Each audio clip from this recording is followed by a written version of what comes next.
किसान भाइयों नमस्कार।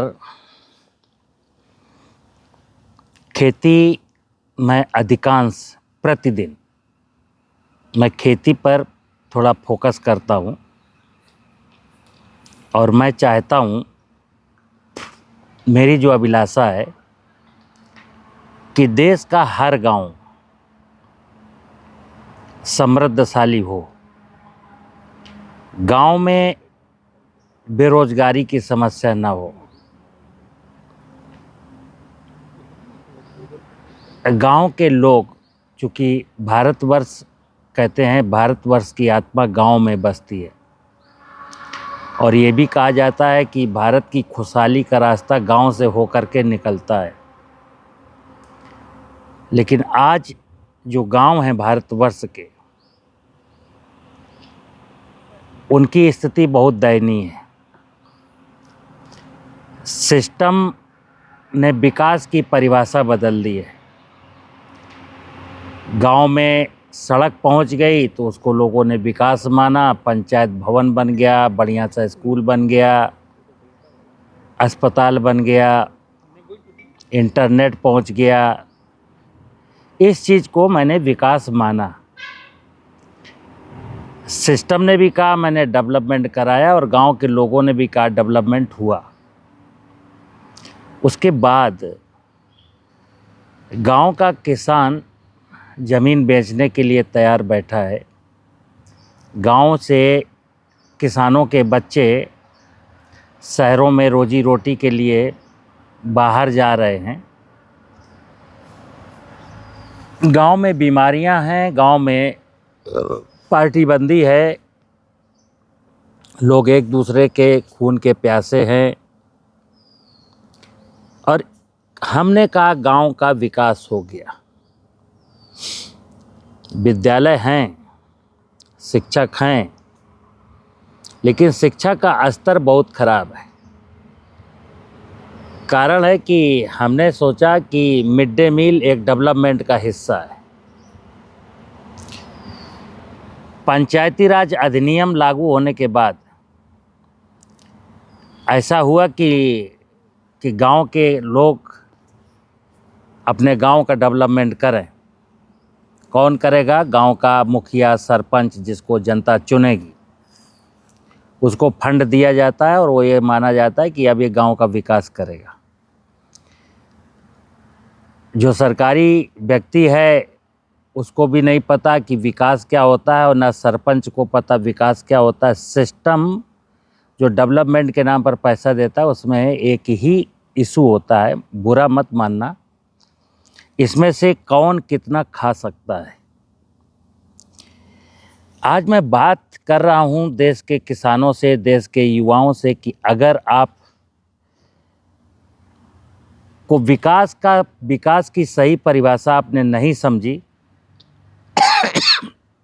तो हमारे गांव बर्बाद हो जाएंगे। बर्बाद तो हो ही गए, बचा तो कुछ है नहीं, लेकिन जो कुछ बचा है वो भी बर्बाद हो जाएगा। गांव एक रूरल इंडस्ट्री है जहां पर खेती होती है, पशु पाले जाते हैं, दुग्ध उत्पादन होता है, मछली उत्पादन होता है, मुर्गी पाली जाती हैं, फल उगाए जाते हैं, जंगल लगाए जाते हैं, सब्जियां उगाई जाती हैं, अनाज उगाए जाते हैं और एक गांव का जो राजस्व प्राप्त होता है उससे लोगों के जीवन में खुशहाली आती है।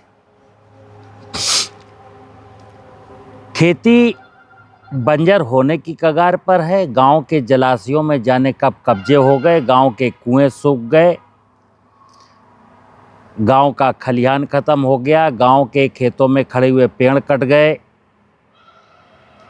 गलियां सकरी हो गईं, सहन बचा नहीं। बस बचा है तो कुछ भौतिक संसाधनों की तलाश में, जिसको मिल गया वो खुश है, जिसको नहीं मिला वो प्राप्त करने की चाहत में है। लेकिन गांव में सामाजिक समरसता नहीं है, गांव में पलायन है। हर कोई गांव छोड़ के भाग जाना चाहता है और हमारा सिस्टम कहता है गांव विकसित हो रहे हैं। मित्र, किसी के चेहरे में मुस्कान नहीं है, कोई सुखी नहीं है। किसान तो बहुत दर्द झेल रहा है। मेरी जो अवधारणा है विकास की अवधारणा तब तक समझ में नहीं आएगी जब तक हम ज्ञानी नहीं बन जाते। जहाँ ज्ञान है वहाँ धर्म है, जहाँ ज्ञान है वहाँ कर्म है, जहाँ ज्ञान है वहाँ प्रकाश है, जहाँ ज्ञान है वहाँ कोई समस्या नहीं। लेकिन आज तो सब जगह समस्याएं हैं, शहरों में भी समस्याएं हैं, गाँव में भी समस्याएं हैं। हकीकत समझेंगे ना तो अज्ञानता के कारण ये सब हो रहा है। क्योंकि मैंने अज्ञान को ज्ञान मान लिया, विनाश को विकास मान लिया, और जिसकी चल गई अच्छा है, जिसकी नहीं चली रो रहा है। मैं प्राकृतिक खेती के माध्यम से लोगों को अक्सर अपील करता हूँ, और आज का विषय मेरा नेचुरल फार्मिंग है। अब मैं एक इतिहास बता रहा हूँ आपको, गांव का जो है। मैंने बोला कि गांव का ज़मीन में जो जीवांश कार्बन था, यानी गांव की जो ज़मीन थी, जो फर्टाइल ज़मीन थी, जिसमें हम कभी यूरिया डीएपी पोटास नहीं डालते थे, कभी पलेवा करके बुआई नहीं कर देते थे, सीधे ऐसी बुआई कर देते थे, कभी सिंचाई नहीं करते थे, कोई बीमारी नहीं थी, कोई कीड़ा नहीं था, और एक हेल्दी प्रोडक्ट मिलता था। जो कृषि की उपज है ना, चाहे गेहूँ हो, जौ हो, चावल हो, दालें हो, तिलहन हो, सब्जियां हो, फल हो, दूध हो, सब कुछ बेहतरीन था। यानी खाने के बाद एक आनंद की अनुभूति थी, कोई बीमारियां नहीं थीं, तन मन दोनों स्वस्थ थे। आज क्या हुआ? सबके शरीर बीमार हैं, सबका मन बीमार है। कागज़ का नोट हो सकता है किसी के पास हो, किसी के पास ना हो, लेकिन सारी दुनिया विकास का मतलब सोचती है कि तुम्हारे पास कितने पैसे आए। सामाजिक समरसता बिगड़ गई, आपस में लड़ाइयाँ बढ़ गईं, कोई किसी के साथ बैठना पसंद नहीं करता। तो नेचुरल फार्मिंग जब तक नहीं होगी, ज्ञान नहीं होगा, तो विदाउट ज्ञान आज किसी भी समस्या का समाधान नहीं है। एक पौराणिक कथा है कि जिसमें कहा जाता है कि ब्रह्मा विष्णु महेश, जो गणेश शब्द है, शिव जी की दो संतान हैं, एक गणेश है, एक कार्तिकेय है। गणेश ज्ञानी है।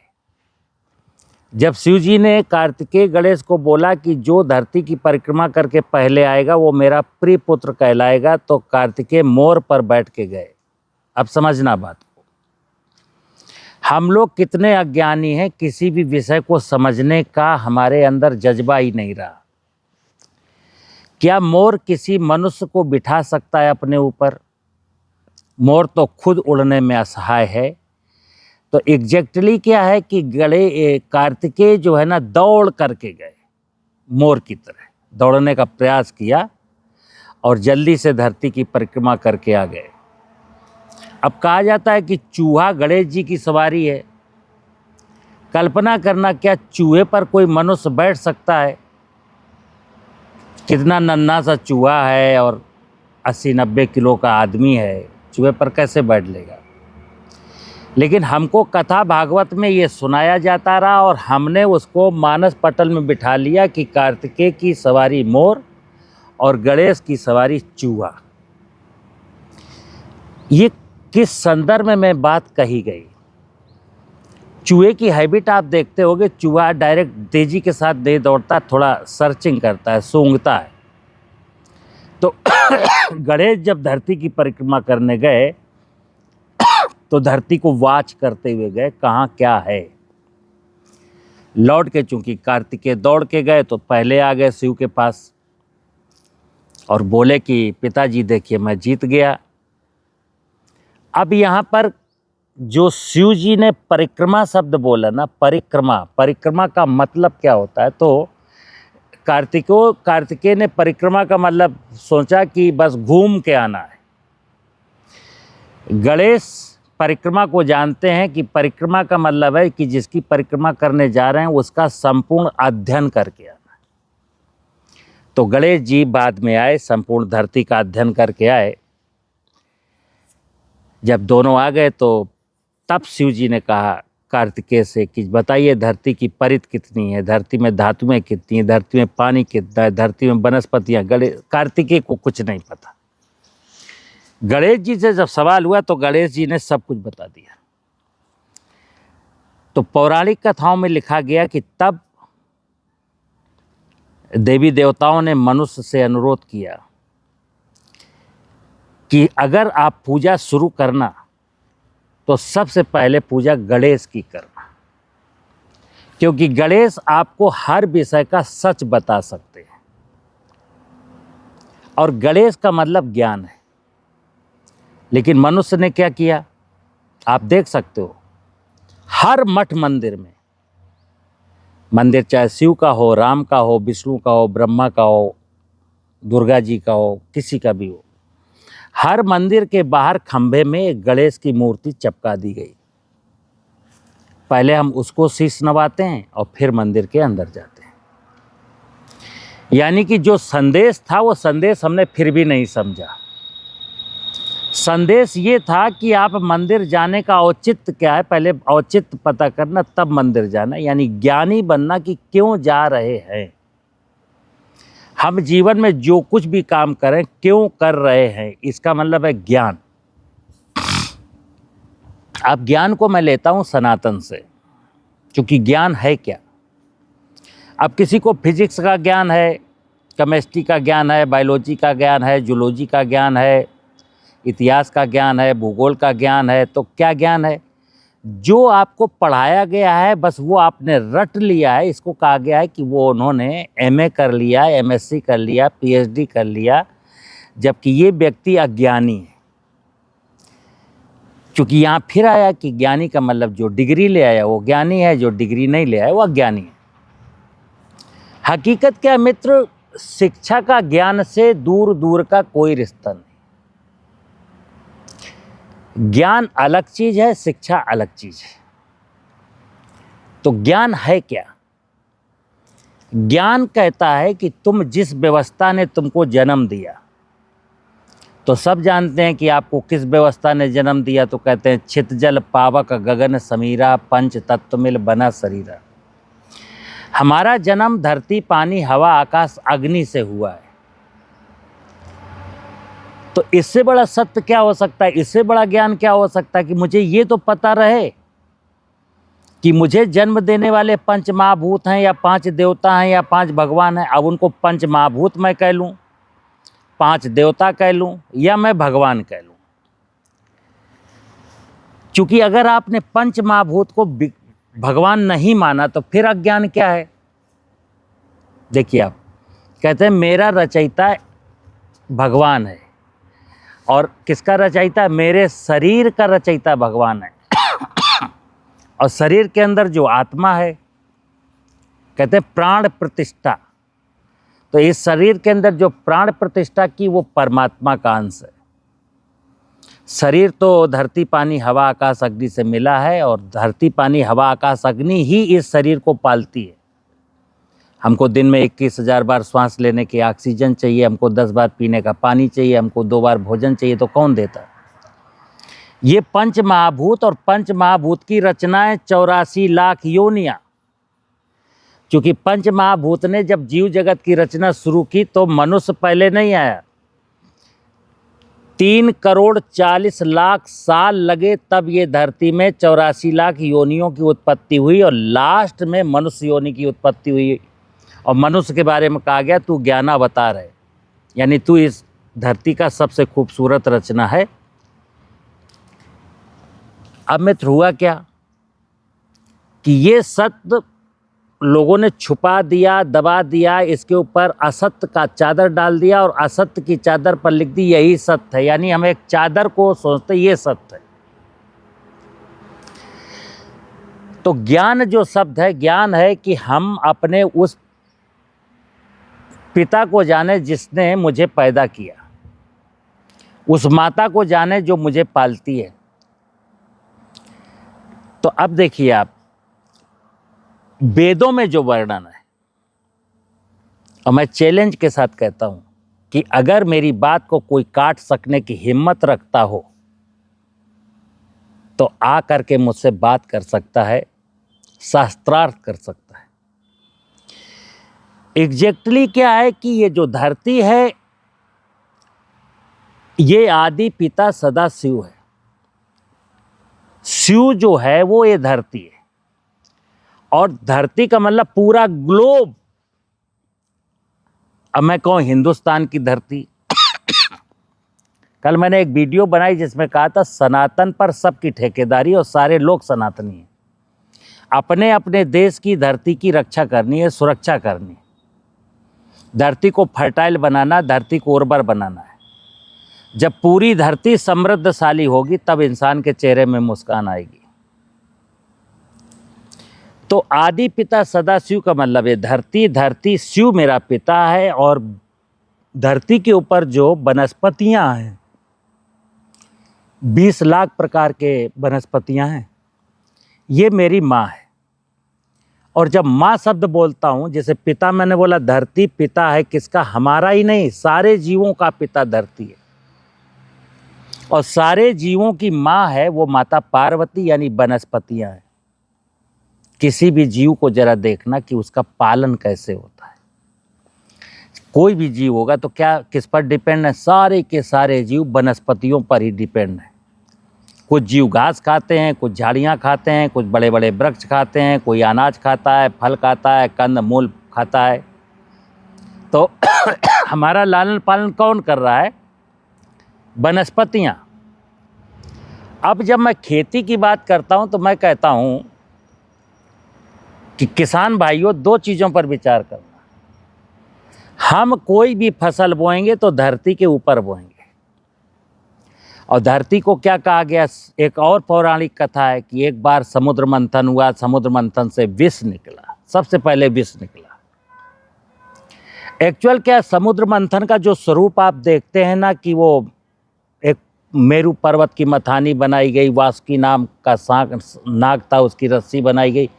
फिर यहाँ कल्पना करना, जैसे मैंने कहा कार्तिकेय मोर पर नहीं बैठ सकते थे, गणेश चूहे पर नहीं बैठ सकते थे, इसी प्रकार 100 योजन का जो मेरू पर्वत है उसको कौन उठा करके समुद्र में रखा और कैसे मंथन हुआ, और घोड़ा और हाथी और रंभा ये समुद्र में क्या कर रहे थे? विचार मंथन था, विचारों का मंथन था, ज्ञान मंथन था, कि जो धरती में विष प्रोड्यूस हो रहा है, पशुओं का मलमूत्र हो, मनुष्य का मलमूत्र हो, सड़ा गला पदार्थ हो, इसको कौन खाएगा?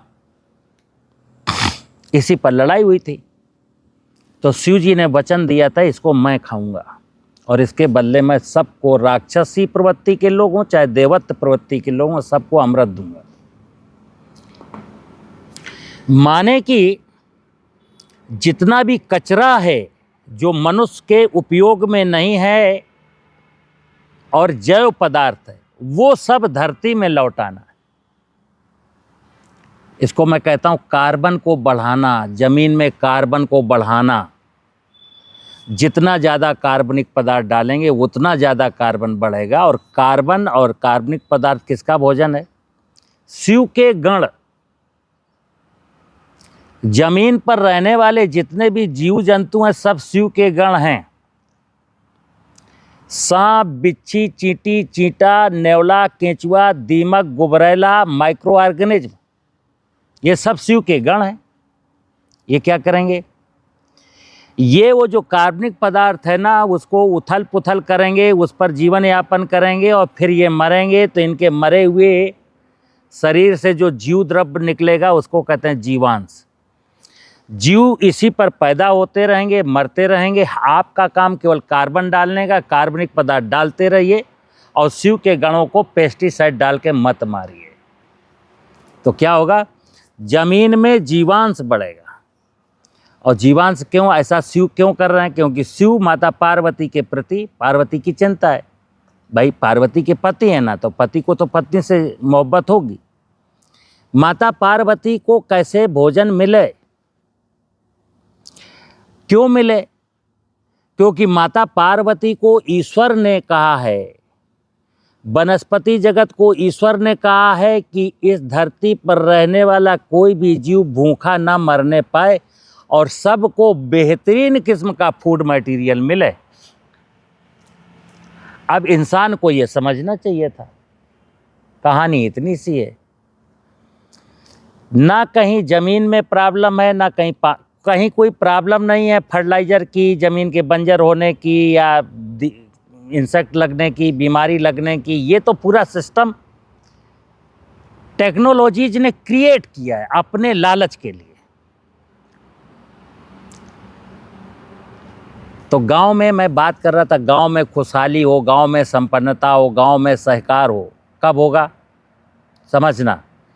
शहर के लोग तो दुकान खोले हैं, बनिया बन गए हैं, सरकारी नौकरी करते हैं, ठेकेदारी करते हैं, नेता हो गए हैं, कुछ भी हो गए। गांव के लोगों का व्यवसाय क्या है? गांव के लोगों का व्यवसाय है कृषि। और कृषि जो शब्द है वो पूरा ज्ञान से भरा पड़ा है। सनातन का ज्ञान कृषि का ज्ञान है। तो एक साइकिल है मित्र, जैसे उदाहरण देता हूँ। पहले देश के हर गांव में लोग कुएं से पानी निकाल के पीते थे। नदी घाटी सभ्यता में तो जलाशयों में, नदियों के अधीन थे लोग, नदियों से पानी पीते थे, जलाशयों से पानी पीते थे। लेकिन जैसे जैसे आबादी बढ़ी तो पानी की शॉर्टेज हुई, तो लोगों ने कुआं खोद के पानी पीना शुरू किया। कुएं को रिचार्ज करने के लिए नेचुरल झीलें थीं। जब कभी इंसान को ये झीलों की, तालाबों की कहानी समझ में आई तो हमारे राजा महाराजाओं ने, पुराने लोगों ने तालाब खुदवाए ताकि कुआं रिचार्ज बना रहे। कलयुग आया, कलयुग का लास्ट आया, तो लोगों ने तालाबों में पैसे लेके लोगों को पट्टे करा दिए, घर बनवा दिए, तालाब नष्ट हुए, कुआं नष्ट हुआ, बोरिंग आई, समर लगे। जो 40-50 फुट पर कुएं का पानी निर्मल शीतल जल मिल जाता था, बारिश का पानी था, कोई भी हैवी मेटल्स नहीं था, पानी मीठा था। आज वर्षा का पानी रुकने का कहीं इंतजाम ही नहीं है, तो वर्षा का पानी फिर नदी के माध्यम से समुद्र में चला गया और ज़मीन का 250, 300, 500 फुट से नीचे से पानी निकालने लगे। तो ज़मीन के नीचे आप जानते हैं कि कुछ हैवी मेटल्स हैं। ये कहानी है मित्र। चूँकि सनातन को नहीं जानते तो यहाँ आकर के हम गिरे, क्योंकि पानी में हैवी मेटल्स हैं, पियोगे तो मर जाओगे, अगर आरओ लगाओगे तो मिनरल्स फिल्टर हो जाएंगे तो मर जाओगे, मरना तो सुनिश्चित है। ये मैंने तोड़ दिया मित्र। एक गाय भैंस, गाय थी, बैल था। सनातन में क्या था? हम बैल से खेती करते थे, फिर ट्रैक्टर आ गया, बैल बिक गए, गाय को पीड़ा हुई, सामाजिक प्राणी है, उसके भाई बंधु सब चले गए तो दुख में डूबी, तो दूध कम हो गया। जब दूध कम हो गया तो आपने राशन कम कर दिया, तो दूध और कम हो गया। फिर जब दूध और कम हो गया तो आपने सड़कों में छोड़ दिया। और फिर क्या हुआ? फिर लोग कहने लगे कि गाय की नस्ल खराब है, गाय की नस्ल का सुधार होना चाहिए। मैं क्या कहता हूं मित्र, यहाँ नस्ल किसी की नहीं खराब है। अगर इस धरती पर किसी की नस्ल खराब हुई है तो सिर्फ और सिर्फ इंसान की नस्ल खराब हुई है। क्योंकि जब इंसान अज्ञानी हो जाता है तो अज्ञानता के कारण क्या करता है? फिर सनातन को बर्बाद करता है। अब देखिए, मैंने कहा आदि पिता शिव और आदि शक्ति माँ दुर्गा के अधीन 4 देवता। समुद्र हमारा विष्णु है। और पौराणिक कथाओं की बात बता रहा हूं। पौराणिक कथाओं में लिखा है कि विष्णु भगवान निरंतर शिव के चरण पखारते हैं। अब यहाँ भी कोई सोच रहा है कि विष्णु भगवान लोटे में जल लेकर के समुद्र, हिमालय में शिव जी बैठे हैं और लोटे में उनका जल पैर धोते हैं और इस जल को ब्रह्मा जी अपने कमंडल में भर लेते। तो 1 लोटा 2 लोटा जल को ब्रह्मा जी कमंडल में क्या भर लेंगे? रियलिटी ये है कि कोस्टल एरिया, धरती के किनारे किनारे जितना भी समुद्र है, उसकी 2-2 मीटर की लहरें समुद्र के चरण पखारती हैं और सूरज की रोशनी के कारण, टेम्परेचर के कारण पानी इवेपोरेट होता है, बादलों में इकट्ठा होता है। इसको कहा गया है कि शिव के चरणों का पखारा गया पानी ब्रह्मा जी अपने कमंडल में भर लेते हैं। क्यों भर लेते हैं? देखिए आप, शिव और माता पार्वती चूंकि इस धरती पर जीव जगत की समृद्धि के लिए, जीव जगत की खुशहाली के लिए भगवान निरंतर काम करता है। भगवान के 5 अंग हैं, अलग अलग हैं तो धरती देवता, वायु देवता, आकाश देवता, सूर्य देवता, जल देवता। लेकिन जब पांचों मिल करके कोई काम करते हैं तो रचना करते हैं, जीव जगत की रचना। इनके अलग अलग फंक्शन भी है, जीव जगत की रचना का मिल करके काम करना। तो शिव के लिए, माता पार्वती के लिए चारों देवता, सूरज देवता, विष्णु देवता, ब्रह्मा देवता और आकाश देवता, ये तक शिव की साधना उपासना में तल्लीन हैं। चारों देवता, सूर्य देवता, विष्णु देवता, ब्रह्मा देवता, वायु देवता, आकाश देवता, ये जो है ना, ये चारों एक ही व्यवस्था में लगे हुए हैं। क्या? कि धरती पर रहने वाला जीव कैसे खुश रहे। तो क्या करते हैं? समुद्र से पानी उड़ा, विष्णु भगवान है, पानी विष्णु है। किसकी मर्जी से उड़ा? सूरज के ताप से उड़ा। कहाँ इकट्ठा हुआ? 40-50 हज़ार फीट की ऊंचाई पर जो बादल हैं वहाँ वाष्प के रूप में इकट्ठा हुआ। बादल समुद्र, पानी समुद्र से उड़ा तो बादल समुद्र के ऊपर बने। फिर पूरी धरती में उनका डिस्ट्रीब्यूशन का काम किसने किया? वायु देवता ने किया, ताकि हर जगह पानी बरस जाए। पानी बरसा क्यों? शिव का जलाभिषेक प्रतिवर्ष सावन के महीने में शिव का जलाभिषेक करते हैं ब्रह्मा जी अपने कमंडल से। क्यों करते हैं? ताकि ये वनस्पतियां मुस्कुराएं। चूंकि रहीमन पानी राखिए, बिन पानी सब सून, पानी मिले न उबरे, मोती मानस चून। ये मेरा मित्र एक सनातनी व्यवस्था है। सनातन का मतलब है धर्म, सनातन का मतलब है भगवान, सनातन का मतलब है परमात्मा, सनातन का मतलब है पंचमहाभूत। अब हम अगर इस वाले सनातन को स्वीकार ना करके कोई और सनातन की परिभाषा गढ़ लिए, इस पंच महाभूत और इनके द्वारा बनाए गए जीव जंतुओं को ना पूजने की बजाय मैं पूजा का कोई और स्वरूप बना लेता हूँ, इनके लिए काम ना करना और यज्ञ का नाटक करना, ये एक पूजा का स्वरूप। उस भगवान को ना मानना जिसने हमें बनाया, हम खुद अपने मर्जी से भगवान बनाएंगे और उनकी पूजा करेंगे। ये ठीक इसी प्रकार, किसान भाइयों सुनना, आपको जब मैं सिखाता हूं कि आपका धर्म है, आपके पास जो 2 एकड़ 5 एकड़ 10 एकड़ जमीन है वो धरती माता है, यानी शिव हैं। पौराणिक कथाओं में लिखा है ना, शिव को क्या कहा गया? अर्धनारीश्वर। आधा शरीर पुरुष का, आधा शरीर स्त्री का है। ऐसा कोई इंसान देखा आपने धरती पर? कल्पना करिए। जब हम भटक जाते हैं ना, तो इतना भटकते हैं कि फिर हम मूल विषय को छोड़ देते हैं। अर्धनारीश्वर का मतलब मैं अक्सर कहता हूँ, इस जमीन को आप काटेंगे तो ऊपर की जो हरियाली है वो माता पार्वती, और नीचे का जो पीला लाल काला एरिया है वो भगवान शिव है। ये माता पिता को, खेती का मतलब है 2 माता पिता को समझना है बस। सूरज अपना काम करेगा मित्र, हमारे बस में नहीं है। हवा अपना काम करेगी, मेरे बस में नहीं है। आकाश अपना काम करेगा, मेरे बस में नहीं है। पानी ब्रह्मा जी के कमंडल से गिरेगा, मेरे बस में नहीं है। लेकिन हाँ, जंगल कम हो गए तो पानी कम गिरेगा, क्योंकि पानी बरसता ही है माता पार्वती के लिए, और तुमने जंगल काट दिया, माता पार्वती को तहस तहस कर दिया, तो पानी कम बरसता है। खेती में मैं 3 चीज़ें कहता हूँ। जैसे मेरा लोग जीवामृत जीवामृत जीवामृत, जंगल की मिट्टी ला के जीवामृत बना रहे हैं, झांसी आकर के जीवामृत। मैं अक्सर बोलता हूँ, ऑब्जेक्ट क्या है? जीवामृत का ऑब्जेक्ट क्या? जीवामृत का ऑब्जेक्ट है कि शिव के गणों को फिर से ठीक करना, यानी धरती में शिव के गण बने रहें। अब जीवामृत डाला और पेस्टिसाइड भी डाला, तो क्या मतलब हुआ?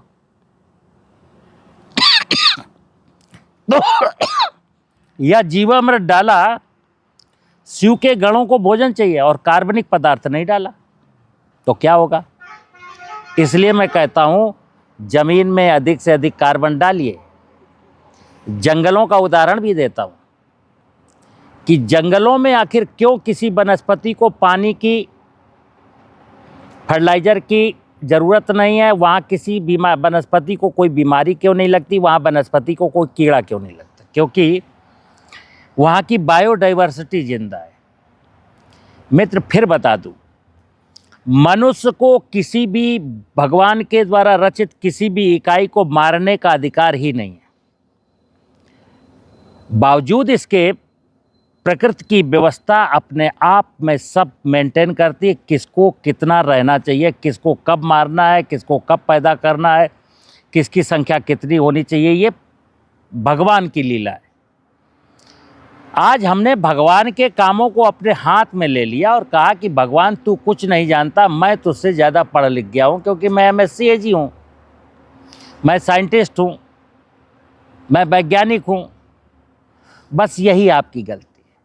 हम कितने भी मित्र क्यों ना बड़े हो जाएं, कितना भी शिक्षित क्यों ना हो जाएं, लेकिन हम परमात्मा की एक छोटी सी इकाई है। इसलिए सनातन को कभी भूलना नहीं, और सनातन को भूल गए तो फिर बता दूं, हम सब ऐसी जगह मरेंगे जहां पीने का पानी नहीं होगा। और आज वही तो हालात हो गए। ड्रिंकिंग वाटर कहाँ है? वो मीठा जल, खूबसूरत जल जो मेरे अंतःकरण को पवित्र करता हो, निर्मल शीतल जल, वो भोजन कहाँ है जिसको खा करके मेरे पूर्वजों के पास 60 हाथियों का बल होता था? कहाँ है भोजन वो? तो आधुनिक कृषि को जब मैं कहता हूँ, आधुनिक कृषि तकनीकियों ने सनातन को बिल्कुल बर्बाद करके रखा है, इंसान को मौत के मुंह पर ढकेल करके रखा है। केवल एक अचीवमेंट कि साहब अब देश में खाद्यान्न का उत्पादन 330 मिलियन टन पार कर गया। खाद्यान्न है कि जहर? हमको कोई बता दे। ये जो भोजन है, ये जो सब्जियां हैं, ये जो फल है, ये खाद्य पदार्थ है कि जहर है? क्योंकि फिर सुनिए आप, मैं अक्सर बोलता हूँ, मेरे पास कैलकुलेशन है, किसान अगर पूरी अपनी उपज बेच दे तो 22 लाख करोड़ की है, और 22 लाख करोड़ की उपज में मैं 11-12 लाख रुपए का पेस्टिसाइड और फर्टिलाइजर यूज करता हूँ, तो आधा अनाज है और आधा मौत का सामान है।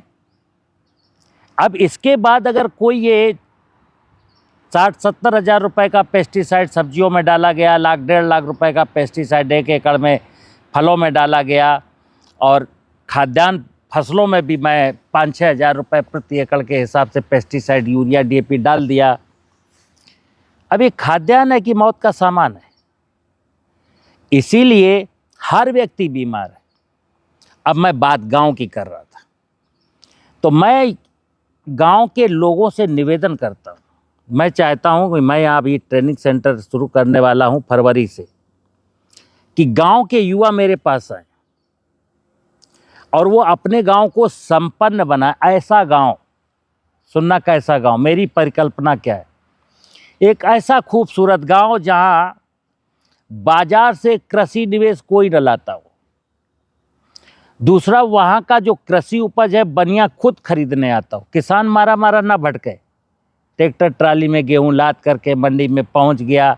अब मंडी में जो भाव मिला मिला, आज तो बेचना मजबूरी है क्योंकि मंडी का नियम है, जो बोली लगी उसी पर बेचना है। किसान दोनों तरफ से मरा।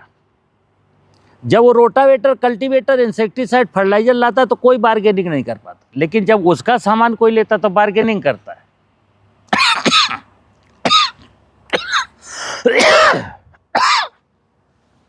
मित्रों, मैं इस देश के किसानों को जगाने निकला हूं, और जब तक जिंदा हूं जगाता रहूंगा। और आपसे अनुरोध करता हूं, अगर मेरे विचार, मेरे विषय अच्छे लगते हो तो आप इन बातों को किसानों तक पहुंचाइए, क्योंकि फिर बता दूं, देर हो गई, अगर देर हो गई तो इसकी भरपाई कोई कर नहीं सकता, क्योंकि जिस व्यवस्था ने परमात्मा की मुझे जन्म दिया, मैं उस व्यवस्था में डकैती डाल रहा हूं। पंच महाभूत ने जो जीव जंतु की माया बनाई, हम उसको मार रहे हैं। अब साइंटिस्ट कहते नहीं है खरपतवारों को मार दो, पानी ले लेते हैं, फर्टिलाइजर ले लेते हैं, सूरज की रोशनी ले लेते हैं, ऐसा बोलते हैं ना, तो आप मारते हो बीडीसाइड ला करके। वो ऐसा क्यों बोलते हैं, उनका फंजी वो बीडीसाइड बिकना चाहिए। फिर कीड़ा लगता है, बोले इसको मारो नहीं तो फसल खा जाएगा, कि इंसेक्टिसाइड बेचना है। यूरिया डीएपी डालो संतुलित उर्वरकों के नाम पर, बैलेंस फर्टिलाइजर के नाम पर, ताकि हमारा माल बिके। देश के किसानों को वचन देता हूं, अगर मेरी बात अक्षर सा आपने कायदे से समझी तो आपको एक दाना किसी फर्टिलाइजर की ज़रूरत नहीं है और ना 1 ग्राम किसी लिक्विड पेस्टिसाइड की ज़रूरत है। और अगर मेरे दिमाग में ये बात नहीं उतरी और मैंने सोचा कि नहीं, ज़्यादा उपज के लालच में, तो कितना बड़ा अधर्म का काम है। हमने तो कहा था धर्मो रक्षति रक्षता, धर्म की अगर हम रक्षा करेंगे तो धर्म मेरी रक्षा करेगा। और ये सनातन धर्म ही है कि हमें सनातन धर्म की रक्षा करनी, तो सनातन धर्म मेरी रक्षा कर लेगा। और अगर आपको वैज्ञानिकों पर यकीन है, टेक्नोलॉजी पर यकीन है, तो क्या है कि आप अधार्मिक हो गए। जब आप किसी फसल में पेस्टिसाइड डाल के कीड़ा मारते हैं, बीमारी मारते हैं, खरपतवार ना मारते हैं, तो क्या आपको नहीं पता है कि उस पेस्टिसाइड के रेजिडुअल इफेक्ट उस खाद्य पदार्थ में आ रहे हैं। जो आपका माल लेगा वो मरेगा, बीमार होगा, अस्पताल जाएगा, और वही आप भी खाएंगे तो आप भी अस्पताल जाएंगे। तो क्या है, कागज़ के नोटों का सिस्टम चल रहा है कि कौन कितना कमा सकता है। एग्रीप्रेन्योर चाहते हैं कि मैं कितना कमा सकता हूँ, डॉक्टर चाहता है मैं कितना कमा सकता हूँ, धर्मगुरु चाहते हैं मैं कितना कमा सकता हूँ, और पिस कौन रहा है, मर कौन रहा है, गरीब किसान मजदूर। इसलिए मैं कहता हूँ ये गरीब मजदूर किसान कहाँ रहते हैं, गांव में रहते हैं। एक समय था मित्र, आप याद रखना, जब गांव के भूमिहीन मजदूर गांव के जमींदार के यहाँ काम करते थे, वो भी तो मजदूरी थी, और वो कितनी खूबसूरत मजदूरी थी। बम्बई, लुधियाना, अहमदाबाद में नहीं है, गांव में अपने घर में रहते हैं, साग भाजी शुद्ध मिलता है, अनाज शुद्ध मिलता है और पर्याप्त मिलता था। किसान का कोई खर्चा ही नहीं था। बैल से खेती होती थी, बैल से खेत जोते जाते थे, मजदूर जोतता था भूमिहीन, और उसको बराबर ध्यान रखा जाता था, इसकी ज़रूरत कितनी उतना दिया जाता था। इमरजेंसी में भी वो जिस मालिक के यहाँ काम करता था वो सब बंदोबस्त करता था। और आज क्या हुआ, आज तो कुछ नहीं बचा। आप लुधियाना चले गए, 8,000 10,000 रुपया की नौकरी करते हैं, स्लम एरिया में रहते हैं, गंदा पानी पीते हैं, गंदा भोजन खाते हैं, और बचा के कुछ नहीं ला पाते, और बीमार भी हो चुके। लेकिन जब यहाँ गांव में थे तो क्या था, गांव में बहुत अच्छा था। मित्र, मुझे उम्मीद है कि आप मेरे इन विचारों को समझेंगे, और मेरा जो निमित्त है, मेरा जो ऑब्जेक्ट है, मेरा ऑब्जेक्ट है कि मानव कैसे मुस्कुराए, धरती पर सामाजिक समरसता कैसे बहाल रहे, सनातन संस्कृति कैसे खूबसूरत बने। क्योंकि ध्यान रखना, भगवान और भगवान की व्यवस्था को नष्ट करने के बाद तो यहाँ कुछ भी नहीं हासिल होगा आपको। लेकिन आज मैं भगवान और भगवान की व्यवस्था को ही नष्ट कर रहा हूँ, और भगवान की पूजा का नाटक अलग से कर रहा हूँ। बंद कर दीजिए नाटक। जब आप वास्तविक भगवान का स्वरूप नहीं जानते, भगवान की वास्तविक पूजा करना नहीं जानते, तो नाटक नौटंकियों से क्या होगा। आज तो मैं नाटक नौटंकी ही कर रहा हूँ। मतलब हम उस भगवान को बिल्कुल नहीं मानेंगे जिसने मुझे बनाया। हम उस भगवान को मानेंगे जो बाज़ार में बिकता है तौल के भाव, किलो के भाव। और हमारे सारे धर्म गुरु भी, जो मैं बोलता हूँ कोई बोलता है क्या? क्यों नहीं बोलता है? ज़रा दिमाग लगाओ। मैं एक चीज़ कहता हूँ कि जिस दिन इंसान धरती का, सनातन का, भगवान का सत्य जान गया ना, तो सबके व्यवसाय बंद हो जाएंगे। और धर्म में व्यवसाय वैसे भी नहीं होता। धर्म तो हंसने का नाम है, मुस्कुराने का नाम है। अभी तो सारी दुनिया भौतिक संसाधनों की तलाश में निकली है, भगवान को छोड़ करके, सनातन को त्याग करके, प्रकृति को बर्बाद करके, धरती को लूट करके, धरती के नीचे का पानी लूट करके, धरती के नीचे के सारे खनिज लूट करके, पहाड़ काट करके, जंगल काट करके हम खुशियाँ खोज रहे हैं। और पूरी दुनिया में इसी का नाम विकास कहा जाता है। यानी सनातन को बर्बाद करने का नाम अगर विकास है तो इस विकास से मैं बिल्कुल सहमत नहीं हूँ। और किसानों से अपील इसलिए करता हूँ कि आपको ज़्यादा जागने की ज़रूरत है, क्योंकि ये आधुनिक विकास का लाभ कुछ दिन के लिए चंद लोग उठाएंगे। आप तो बेफालतू बदनाम हो, आप तो बेफालतू मर रहे हो। दुविधा में दोनों गए, माया मिली न राम। ध्यान रखना, किसान और गरीब के साथ जो हो रहा है वो दुविधा में दोनों गए, माया मिली न राम। यानी कि ना तो मैंने राम मिले और ना हमको वो भौतिक संसाधन मिले। लेकिन हाँ, अगर आप इस सनातन कृषि को जानेंगे, मेरे द्वारा बताई गई प्राकृतिक विधि को अपनाएंगे, तो फिर बता दूँ, भौतिक संसाधन मिलेंगे नहीं मिलेंगे नहीं पता है, लेकिन ज़मीन नहीं बेचेंगे, आत्महत्या नहीं करेंगे और आनंद में जिएंगे। नमस्कार।